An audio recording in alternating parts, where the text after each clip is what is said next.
The Cricket in Times Square. Chapter 13. Fame. The music editor of the New York Times was quite surprised to get Mr. Smedley's letter, but he believed in the freedom of the press and had it printed on the theatrical and musical page of the paper. The next morning, thousands of people, at home, over the breakfast table, and on buses and trains coming into New York, read about Chester. The Bellinis got to the newsstand very early. Papa opened the Times bundle and thumbed through a copy looking for the letter. When he found it, he read it aloud to Mama and Mario. Then he folded the paper and put it back on the stack to be sold. "So," said Papa, "we have a celebrity in our midst." The celebrity was just at that moment having himself a big yawn in the cricket cage. He had been up most of the night with his manager and Harry Cat learning new pieces. After eating breakfast and having another stretch, he tested his wings against each other like a violinist, making sure that his violin is in tune. The wings were fine. This time of year, they almost itched to chirp. Chester ran over the scales a few times and started to play. His selection was something he had heard the night before, called a little night music. It was by a man named Mozart. Chester and Tucker and Harry had all been delighted by a little night music. They thought it was a very good piece for the cricket to learn because they had heard it first at night, and also because Chester was quite a little person himself. It was lovely music, too, with little tunes that sounded like insects hopping around and having a good time. As Chester played, the station began to fill up with the usual commuters. People collected around the newsstand, some drawn by the chirping, and others because they wanted to see the cricket they'd read about. And as always in New York, when a little crowd formed, more people came just to see what the others were looking at. Bees do that, and so do human beings. Somebody asked who was playing. "A cricket," a man answered. "Oh, stop joking," the first man said, and he burst out laughing. In front of him, a little lady with a feather in her hat, who was enjoying the music, turned around and whispered, "Shh," very angrily. In another part of the station, a man was reading Mr. Smedley's letter, and two other men were also reading it over his shoulders. "My gosh," said the one on the right. "A cricket? Who would have believed it?" "It's a fake," said the man on the left. "Probably a record." The man in the middle, who owned the paper, snapped it shut. "It isn't a fake," he said. "It's a little living creature, and it sings beautifully. I'm going to give up my season ticket to the Philharmonic." Everywhere, people were talking and arguing and listening to Chester. Mario made a pile of old magazines and put the cricket cage on top of them so everyone could see better and hear more clearly. When Chester finished one number, a shout of "More! More!" rang through the station. The cricket would catch his breath, have a sip of water, flex his wings, and begin a new selection as fast as he could. After the crowd grew and grew. Mama Bellini had never seen such a crowd around the newsstand. But she wasn't one to be so dazed by good fortune that she missed out on such a chance. Taking a bundle of the Times under one arm, she worked her way around, murmuring softly, so as not to disturb the music lovers. "Read about the cricket. Read about the cricket. It's in the New York Times." People snapped up the papers like candy.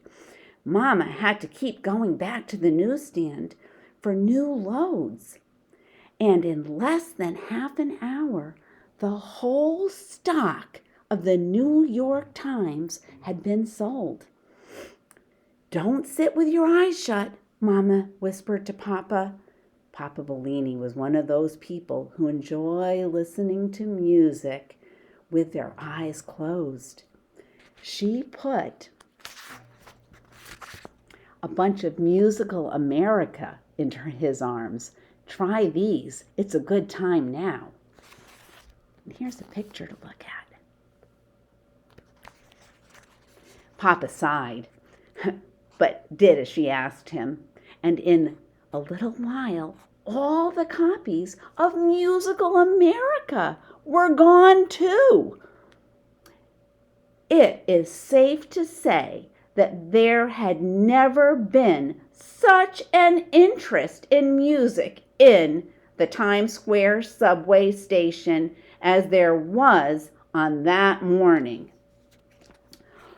Over in the drain pipe, Tucker Mouse and Harry Cat were listening too.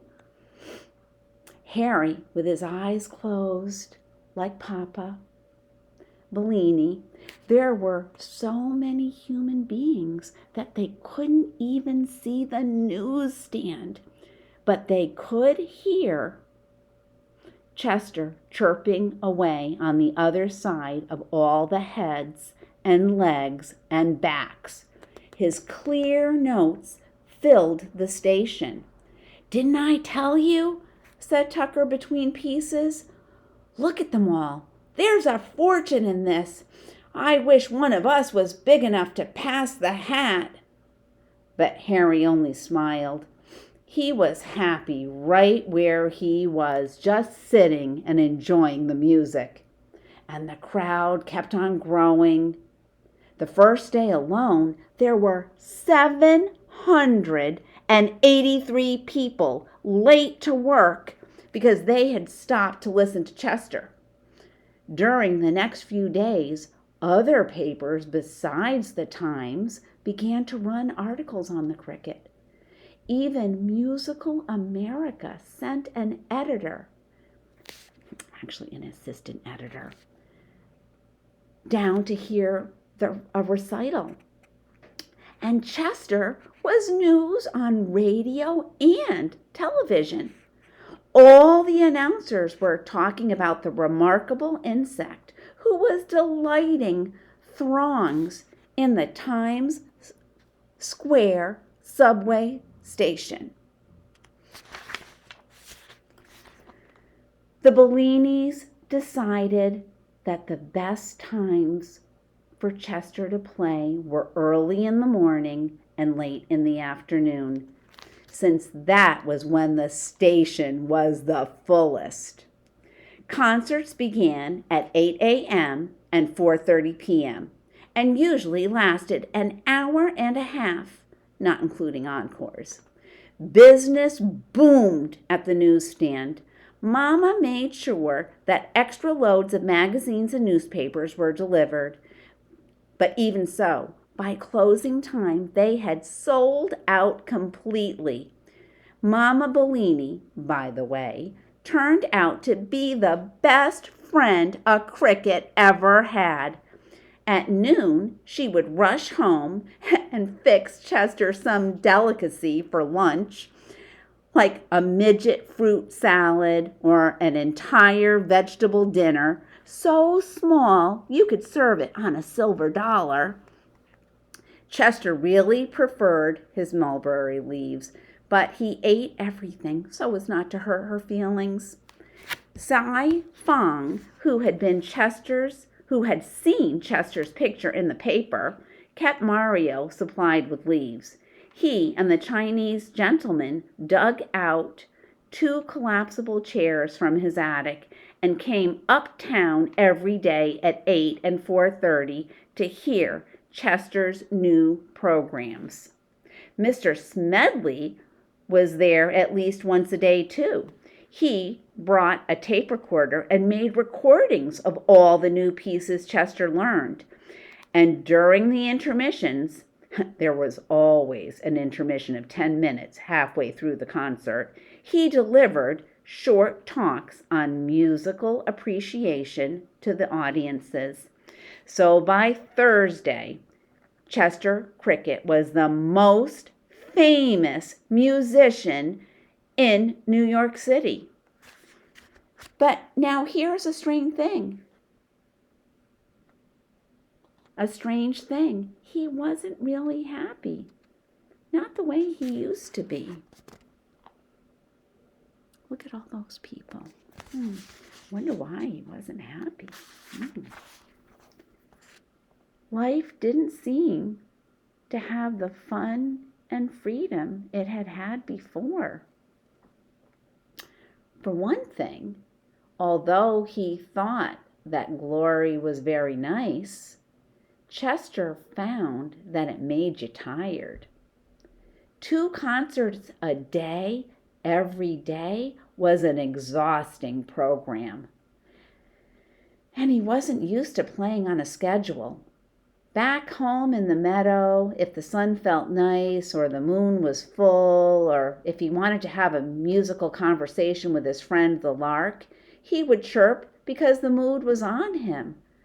But here, he had to begin performing at 8 and 4:30, whether he felt like it or not. Of course, he was very glad to be helping the Bellinis, but a lot of the joy was gone from his playing. And there was something else. Chester didn't like being looked at. It wasn't so bad while he was playing. Everyone was quiet, enjoying the music. But after the performance was over, the human beings crowded around and put their faces down close to the bars and poked the fingers through. Souvenir hunters had taken his paper cup and even the pieces of mulberry leaves that were left over. Chester knew they didn't mean any harm, but he couldn't get used to the idea that millions of eyes were staring at him.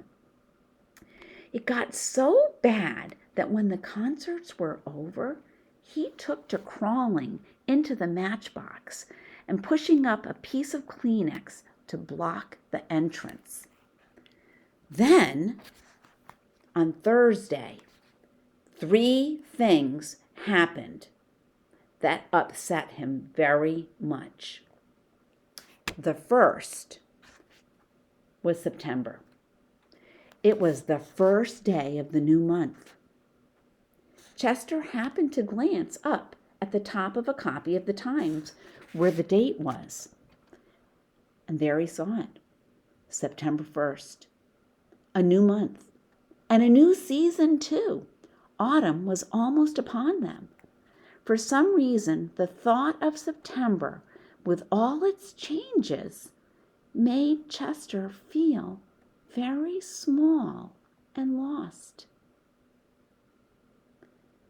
That evening, while he was playing, a brown leaf, the first leaf of the fall, blew into the station and landed right next to the cricket cage. Now, this leaf had come from New Jersey. A playful gust of wind danced it over the Hudson River and up 42nd Street and whisked it down the subway entrance. Chester was in the middle of a song when the leaf came down.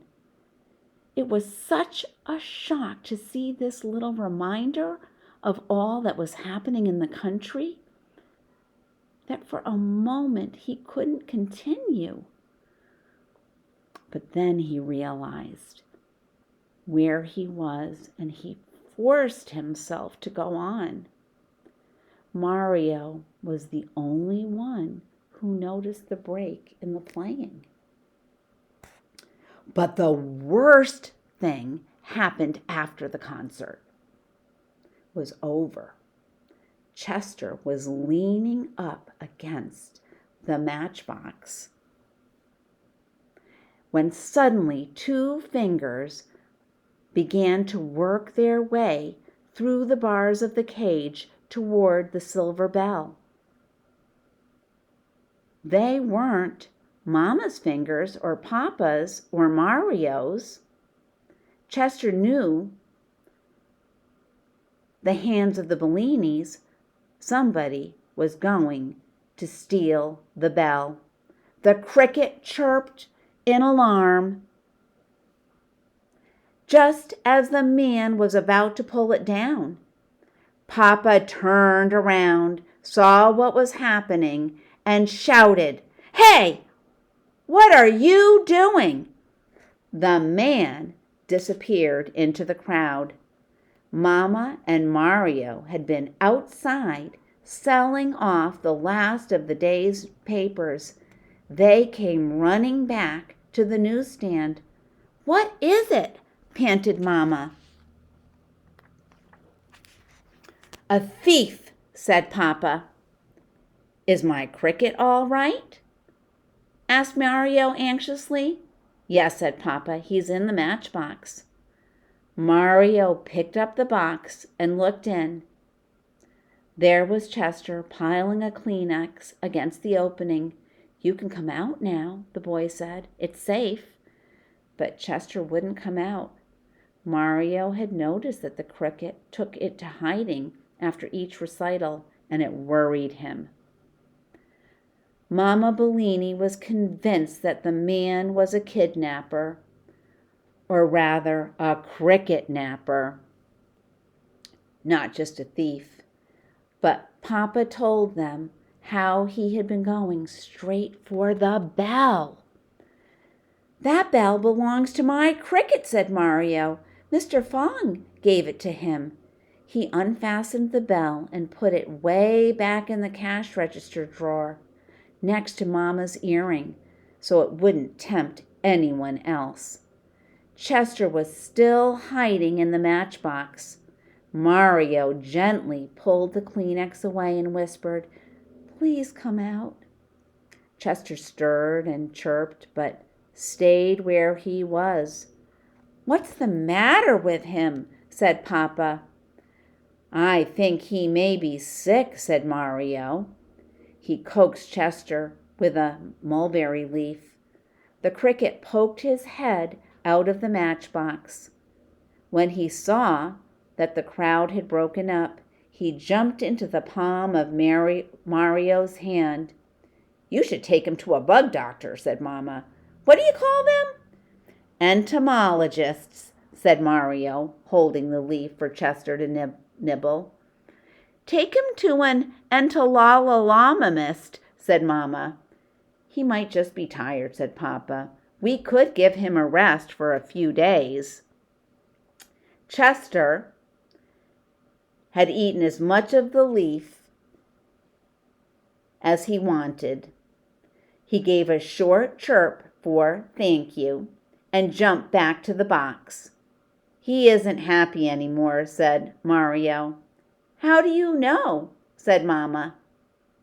"I can tell," said Mario. "I know how I'd feel if I were a cricket." Mario put the matchbox in the cricket cage. "Next week school begins," he said. "You've got to promise you'll take good care of him while I'm not here." "We will, Mario," said Papa. "We like him too, you know." The boy stood looking down at the cage. His forehead was drawn together in a worried frown. "I almost wish he hadn't come to New York, if he isn't going to be happy here," he said finally. Chester heard him and thought about what he had said. He thought about it while the Bellinis were fitting on the cover, and later in the darkness, After they'd gone home, he was still thinking about it. Then quickly, like a lock snapping into place, something was decided in his mind. Chester felt very relieved after the decision had been made. He sighed, and his wings and his legs all relaxed as he waited there for Tucker Mouse. And tomorrow night, you'll be able to listen to chapter 14. Thank you, and have a good night.